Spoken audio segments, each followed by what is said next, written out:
जैसे सबसे best example के तौर पे अगर आपको देखना है, सबसे बेस्ट एग्जांपल के तौर पे आप देखेंगे सेंटर और दिल्ली का टसल जो होता रहता है अभी बीच बीच में। देखते हैं आप, कभी कभी ये बात अच्छी लगती है मेरे को देश के अंदर अभी जो है, जब जब देश के अंदर जब भी लगता है कि माहौल में थोड़ी सी कमी हो रही है, ये दिल्ली सरकार और सेंटर के बीच में जो लड़ाई होती है माहौल बना देती है हमेशा।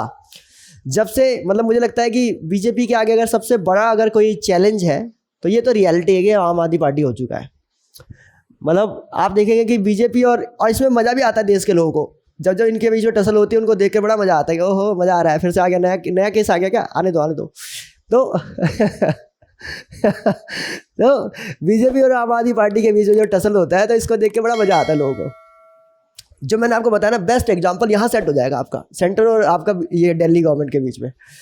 सेंटर और दिल्ली, अब ये क्या है, जैसे एक बेस्ट एग्जांपल है, दिल्ली में एक मॉडल लेके आए यहाँ के दिल्ली के स्वास्थ्य मंत्री सत्येंद्र जैन। तो डॉक्टर सत्येंद्र जैन जो है एक मॉडल लेके आए जिसको हमने कहा मोहल्ला क्लिनिक। ठीक है, मोहल्ला क्लिनिक, यार इसकी स्पेलिंग देख लेना एक बार, सही है नहीं है, ठीक है ना। तो मोहल्ला क्लिनिक जो है मेरे हिसाब से सिंगल ए ही होता है, सिंगल है, हाँ मोहल्ला क्लिनिक। तो मोहल्ला क्लिनिक का एक मॉडल लेके आए। इस मोहल्ला क्लिनिक का मतलब क्या था, इसका मतलब था कि हॉस्पिटल जो है हमारे देश के अंदर, उन हॉस्पिटल का डिसेंट्रलाइजेशन करना।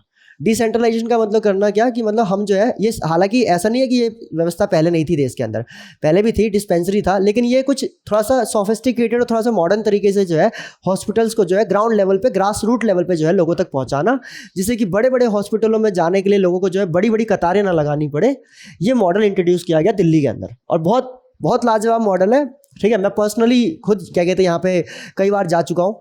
ठीक है, हाल आजकल तो मैं लगातार कस्टमर हूँ इसका। तो तो इसमें आप देखेंगे जब से मोहल्ला क्लिनिक आया है, I am telling you, Delhi के अंदर ऐसा हाल है कि दिल्ली में से ये तो है कि 100 में से 90 लोग इस जो पहले हॉस्पिटल, जो बड़े हॉस्पिटल में जाते थे, और वो भी गवर्नमेंट हॉस्पिटल की बात कर रहा हूँ, वो 100 में से 90 लोग संतुष्ट होंगे इसके अंदर। बल्कि मैं आंकड़ा इसलिए नहीं बता सकता पूरा, क्या कहते हैं, अपने स्तर पे बता रहा हूँ कि जिन लोगों से मैंने कभी बात की है, जब मैंने कभी पूछा है, तो 100 में से 90 लोग ऐसे जो संतुष्ट हैं इससे। बल्कि आंकड़ा हो सकता है कि 100 में से 100 का हो, 100 के 100 लोग क्या कहते हैं जो है इस मोहल्ला क्लिनिक के कॉन्सेप्ट को लेकर बहुत खुश हो। और आप देखेंगे कि हुआ क्या कि दिल्ली गवर्नमेंट जो है, दिल्ली गवर्नमेंट ने 2015 में सरकार में आई और 2015 में ही सत्येंद्र जैन ने जो है मॉडल इंट्रोड्यूस करने की बात कही, और बनता भी था उनका, क्योंकि बेसिकली सीन था क्या कि आपका जो है मोहल्ला क्लिनिक भाई हमेशा से क्या कहते हैं, मतलब हो सकता है पहले से सत्येंद्र जैन ने क्या कहते हैं सोच रखा हो इसके बारे में, इस मॉडल के बारे में। तो मे भी हो सकता है कि उन्होंने डिसाइड कर रखा हो कि 15 में अगर हमारी बहुमत की सरकार बनती है तो हम जो है दोबारा से आकर हम इसको बेहतर तरीके से लागू करेंगे। लेकिन 2015 में जब इसको लागू करने की बात आई तो आम आदमी पार्टी के पास उतने पैसे नहीं थे, फंड नहीं था। तो फंड नहीं था तो इन्होंने कहा कि यार हमारा दिल्ली का खजाना इतना खाली क्यों है, या इसका पता लगाओ। तो पता चला कि दिल्ली के अंदर जो सेंटर के जो अधिकारी हैं, कई सारे सेंटर के अधिकारी, और सेंटर के भी, स्टेट के भी, ऐसा नहीं कि स्टेट के नहीं थे, सेंटर मगर स्टेट के से ज़्यादा सेंटर के थे। और ये रियलिटी है, सेंटर के ज़्यादा क्या कहते हैं करप्टेड हो जाते हैं इस दिल्ली के अंदर, क्योंकि दिल्ली में कोई पूछने वाला है नहीं। 3-3, 4-4, 5-5 जो है एजेंसीज काम करती है यहाँ पे, मल्टीपल एजेंसीज है, लेयर ऑफ गवर्नमेंट्स है, लेयर ऑफ डिपार्टमेंट्स है। इस चक्कर में क्या है कि एक दूसरे पर दोष लगाते रह जाते हैं और एक्चुअल में जो दोषी है पता नहीं लगता। लेकिन ज़्यादातर यही होता है कि सेंटर वाले इसमें करप्शन करके निकल जाते हैं। अब सेंटर वाले जो करप्शन करके बैठे हुए थे उनको पकड़ने के लिए केजरीवाल ने कहा कि एसीबी होती है, एंटी करप्शन ब्यूरो होता है आपका, एंटी करप्शन ब्यूरो को कहा कि आप जो है जितने भी सेंट्रल के जो ऑफिसर्स थे उन सब के ऊपर जो है आप कार्रवाई करें और वहाँ से जितना पैसा गया हुआ वो रिकवर करके लेके आए, हमें मोहल्ला क्लिनिक में लगाना है।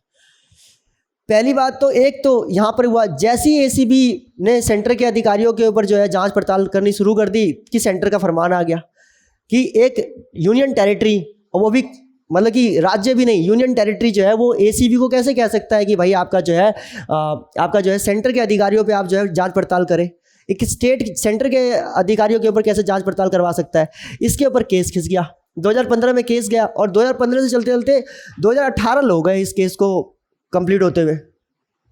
18 तक लगातार ये केस चलता रहा और सुप्रीम कोर्ट में चलता रहा, क्योंकि मैंने आपको बता रखा, या अभी मैं बताऊंगा, सॉरी मैं कहीं और पढ़ा रहा था तो वहाँ बता रखा था कि सेंट्रल और स्टेट के बीच में जब भी विवाद होता है, नहीं बता तो दिया, सेंट्रल स्टेट के बीच में जब भी विवाद होता है तो आर्टिकल 131 कहता है कि आप डायरेक्टली सुप्रीम कोर्ट जा सकते हैं। सुप्रीम कोर्ट में ये केस चला।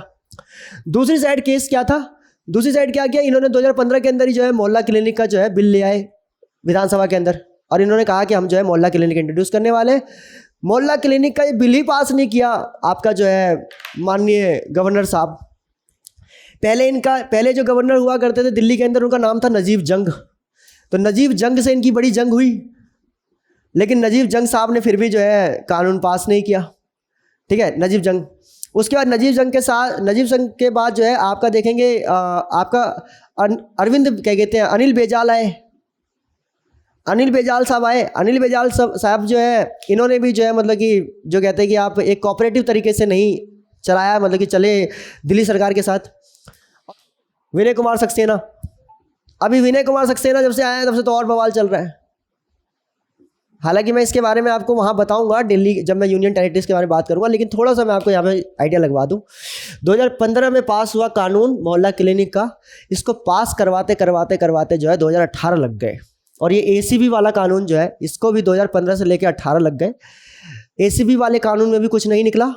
एसीबी वाले कानून में बाद में सुप्रीम कोर्ट को ये बात कहनी पड़ी कि ठीक है, सेंटर के अधिकारियों के ऊपर स्टेट जो है जांच नहीं कर सकता, लेकिन इसका ये मतलब नहीं हो जाता कि सेंटर के अधिकारी जो है वो करप्शन करते रहेंगे और कोई कुछ बोलेगा नहीं।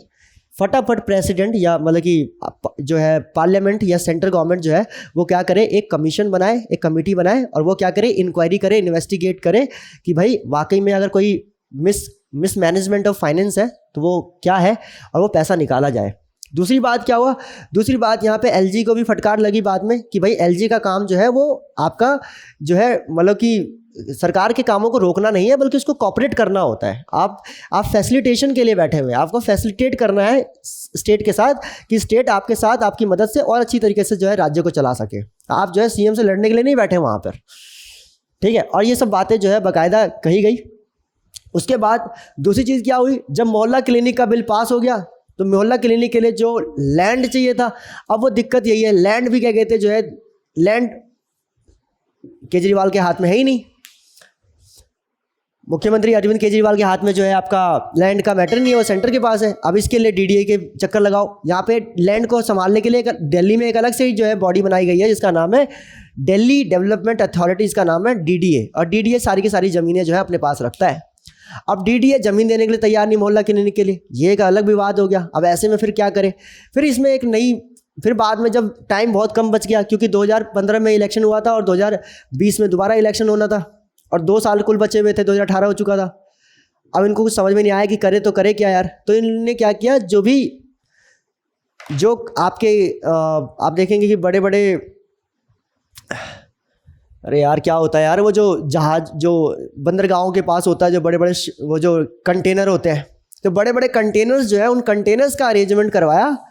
और जितने भी प्लास्टिक जो प्लास्टिक का काम करते हैं, जितने भी आपके उद्योग हैं हमारे दिल्ली के अंदर, उन सब से बात की और उन सब से कहा गया कि इन कंटेनर्स के माध्यम से इन आपके प्लास्टिक के जो एक नॉर्मल आपका ज़्यादा नहीं 100-150 गज के अंदर जो है हमें एक स्पेस बनाना है जिसके अंदर हम हॉस्पिटल की व्यवस्था कर सकें। ज़्यादा बड़ा नहीं, लेकिन हम चाहते हैं कि ऐसा हो कि कम से कम एक अगर विधानसभा है तो एक विधानसभा के अंदर कम से कम जो है 20 अगर हम लगाना चाहते हैं मोहल्ला क्लिनिक तो 20 जगह पे हम लगा सकें, अलग अलग छोटा छोटा। और आप देखेंगे मोहल्ला क्लिनिक अगर आप दिल्ली में, अगर आप किसी और स्टेट में रहते हैं, अगर आप दिल्ली आते हैं कभी, तो दिल्ली में आप देखेंगे कि जो है कितने कम स्पेस के अंदर इतना बढ़िया जो है डिसेंट्रलाइजेशन किया गया हॉस्पिटल्स का। मतलब आप उसको देख कर इतना प्यारा लगेगा और इतना साफ़ सुथरा माहौल रहता है, डॉक्टर्स की अवेलेबिलिटी भी काफ़ी अच्छी रहती है, ठीक है। और बहुत अच्छा काम होता है उसके अंदर। ये काम अच्छा काम है, इस काम को क्या रोकना, इस काम को सपोर्ट देना चाहिए। आप देखो गांव मोहल्ले के अंदर दूर दराज में जाकर कोई हॉस्पिटल होता है, वो तो कोरोना जो है वो उतना आक्रामक नहीं हुआ हमारे देश के अंदर, अच्छी बात ये थी। नहीं तो आप सोचो कि अगर दूर दराज के गांव के मोहल्ले में अगर आक्रामक हो जाता कोरोना तो उस टाइम पे यार क्या हालत होती। वो तो शुक्र है क्या कहते हैं इन मोहल्ला क्लिनिक का दिल्ली के अंदर, जिन्होंने वैक्सीनेशन भी कब करवा दिया पता भी नहीं चला। वैक्सीनेशन भी इतना फास्ट करवा दिया इन लोगों ने, मोहल्ला क्लिनिक पे बुला करी, मोहल्ला क्लिनिक से ही जो है कई सारे ट्रीटमेंट कर दिए इन लोगों ने। और आज की डेट में लगभग बड़ी बीमारियों की बात नहीं कहूँगा, लेकिन छोटी मोटी जो बीमारियाँ होती हैं वो सारी की सारी बीमारियाँ हैंडल करने के लिए कामयाब है। इसकी वजह से जो आपके जो बाकी जो मैं कहूँगा कि जो कहते हैं ना कि जो इलीगल तरीके से जो आपका अपना डिस्पेंसरी खोल के बैठ जाते हैं, अपना हॉस्पिटल बना लेते हैं, जो गवर्नमेंट में जो काम कर रहे हैं वो प्राइवेट अपना हॉस्पिटल खोल के बैठ जाते हैं, ये भी कम हुए। जो ज़्यादा रेट बढ़ गया था आपका, जो है प्राइसेस बढ़ गए थे, हेल्थ के अंदर ज़्यादा पैसा खर्च करना पड़ रहा था, वो हेल्थ का आउट जो मतलब कि हमारा जो हेल्थ का जो है, हेल्थ केयर में जो हमारा जो जाता था पैसा, वो पैसा भी हमारा बचा, कितना फ़ायदा हुआ। और ज़्यादा दूर भी नहीं जाना पड़ता, अब अपने ही क्षेत्र में जो है ये हॉस्पिटल की व्यवस्था आ चुकी है आपके। लेकिन अब ये चीज़ हुई, इसकी वजह से लोगों को फ़ायदा मिला, और लोगों को फ़ायदा मिला, लोगों को लगा कि यार कितना बढ़िया काम है, कितनी बढ़िया चीज़ है। इसकी वजह से 2020 के अंदर देखो दोबारा से जो है मेजोरिटी से जो है आम आदमी पार्टी की सरकार बन गई।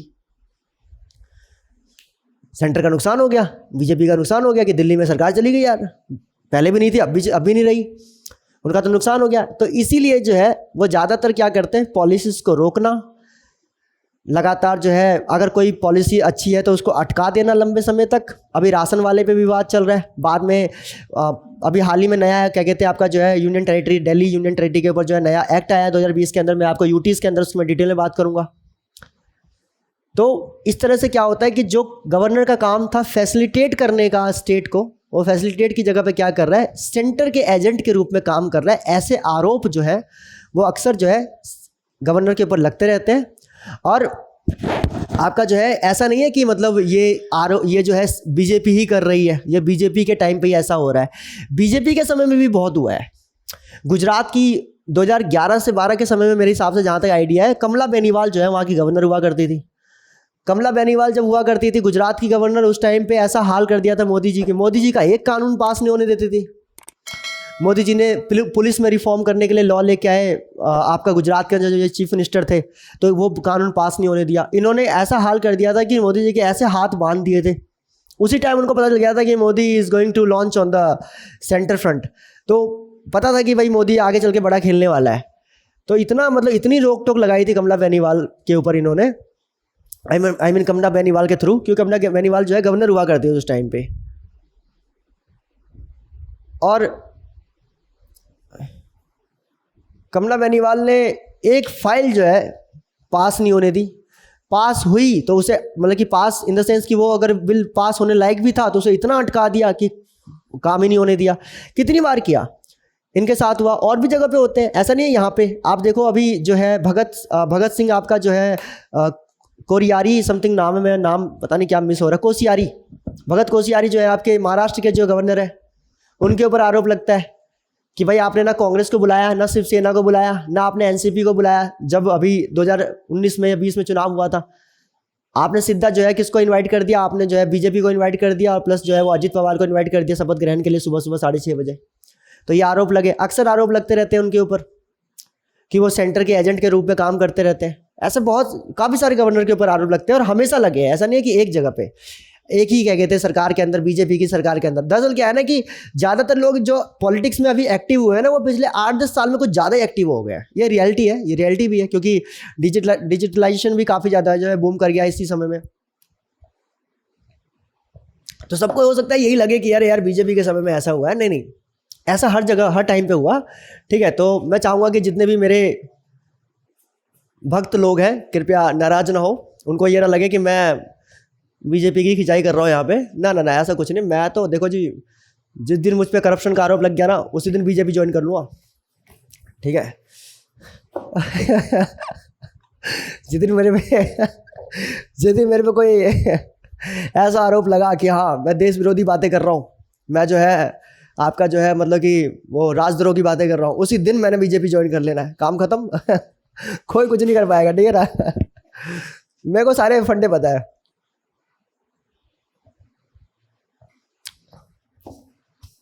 Okay, so this is what आपका जो है यहाँ पे हो गया। ये होता है कि गवर्नर जो है ऐसे काम को रोक रहा होता है, तो आप फिगर्स आउट कर लेना गवर्नर को अपने दिमाग में कि गवर्नर साहब जो है वो किस लिए बैठे हुए हैं। आप देखो गवर्नर साहब को पावर भी इसीलिए दी गई है, ठीक है ना।